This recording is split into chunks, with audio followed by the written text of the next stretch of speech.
Hey, what's up guys? In this video we're going to solve some cubic equations by factoring and then taking advantage of the zero product property. Alright, here it is.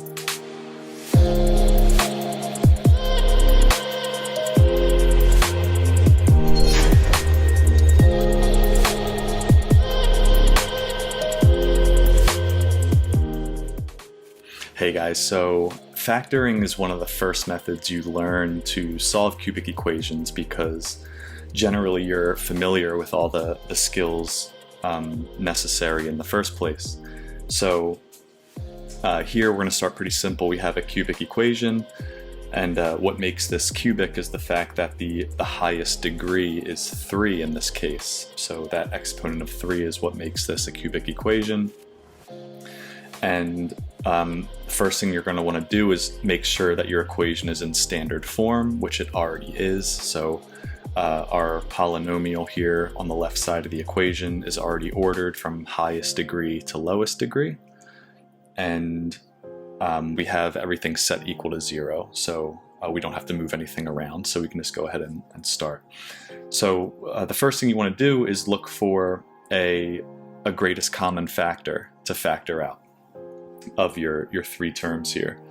So I see that all of these terms have an x in common, but not only can we factor out an x, we can actually factor out a 3x, because 3 goes into 3 obviously, 3 goes into 18, and 3 goes into 81. So I'm going to go ahead and factor out a 3x from my three terms here, and then we'll do the distributive property but backwards. So 3x times what will give me 3x to the third, and that's going to be x squared. And then 3x times what will give me negative 18x squared, and that's going to be a minus 6x, because 3x times negative 6x is negative 18x squared. And then finally 3x times what will give me negative 81x, and that is going to be negative 27. Alright, so here is my factored, this is me factoring the trinomial here, and of course it was already equal to 0.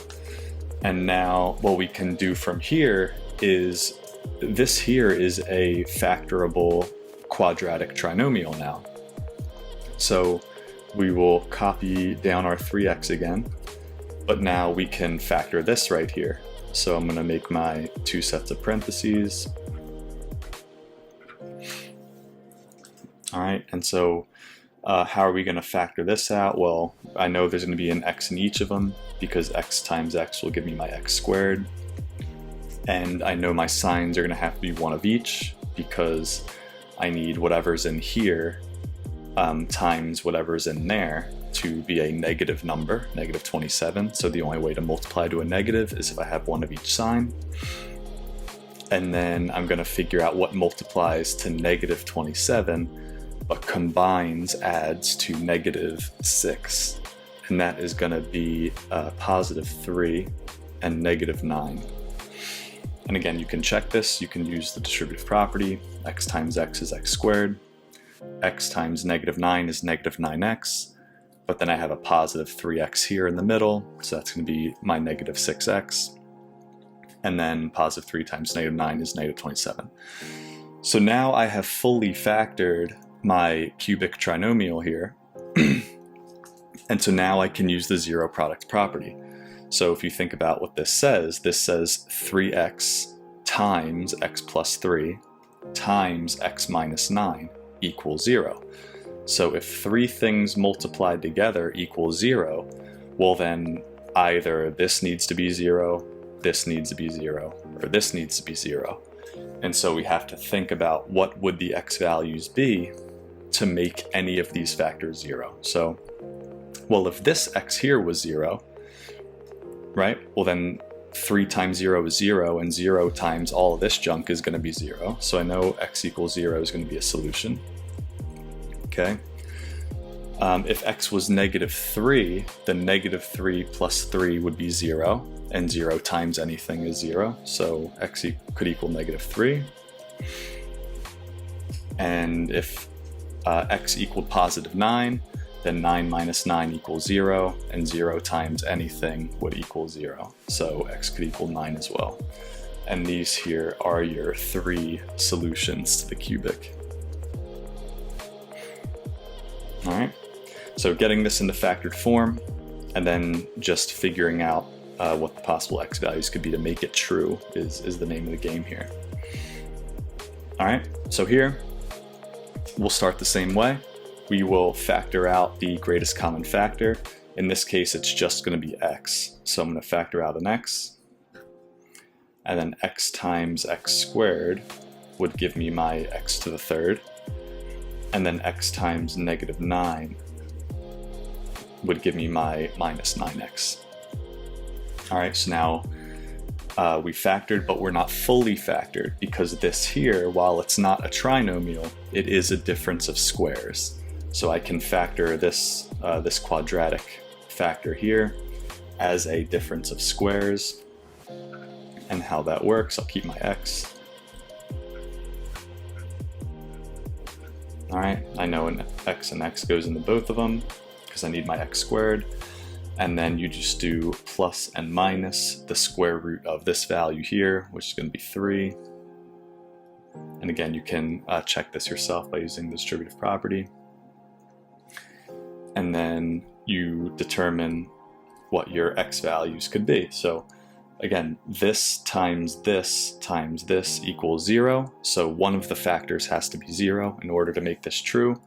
So x could be 0, because 0 times anything is 0. X could be negative 3, because negative 3 plus 3 is 0, and 0 times anything is 0. And then of course x could be positive 3, because positive 3 minus 3 would be 0, then the whole thing would equal 0 when you multiply it all out. So here are your 3 solutions. All right, we'll do one more. Now this one looks a little bit crazy at the start.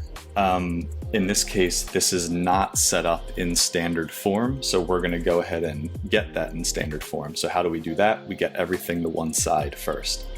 So I already have 2 terms on this side, so I'll go ahead and bring this term over by adding 22x squared to both sides. Okay, so that's going to leave me with negative 48, negative 48x minus 2x to the third plus 22x squared equals 0, because this is going to cancel, right? And now I'm going to reorder these terms so that the highest degree term is first and the second highest degree term is second. So I will bring out the negative 2x to the third to the front. And then I'll put my positive 22x squared next. And then that leaves me with the minus 48x. Okay, so this was all just set up here. Now we're in standard form. And from here we will factor out the GCF. So now while I could just factor out a 2x here, I'm going to go ahead and factor out a negative 2x because I don't want the leading coefficient. If I just factored out a 2, then I would be left with a negative x to the third, and I want to leave that as a positive x to the second. So what I'm going to do is I'm going to factor out a negative 2x here.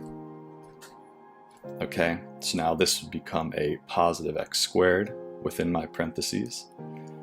And then since I factored out a negative, I will change this sign to a negative 11x. And I also have to change the sign of this to a positive 24. And that equals 0. All right, and again, if I didn't factor out the negative here, then my negative, all of these signs would be reversed, and I would have a leading coefficient of negative 1 here for the x squared, and that makes the factoring a bit more tricky. Okay, but now I can go ahead and factor this trinomial easily. So I have my negative 2x out front, and this I need an x and an x, of course. And now my signs are going to be both negative because they need to multiply to a positive, but then add to a negative. So the only way to multiply to a positive and add to a negative is if I have two negative numbers. And the factor pair of 24 that would combine to negative 11 would be negative 8 and negative 3. So this is now fully factored.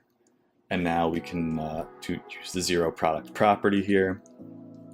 So x could be 0, because if x was 0, then negative 2 times 0 is 0, and 0 times, and whatever's in here is going to be 0. X could be positive 8. 8 minus 8 is 0. Or x could be 3, because 3 minus 3 is 0. And these are your three solutions to the cubic.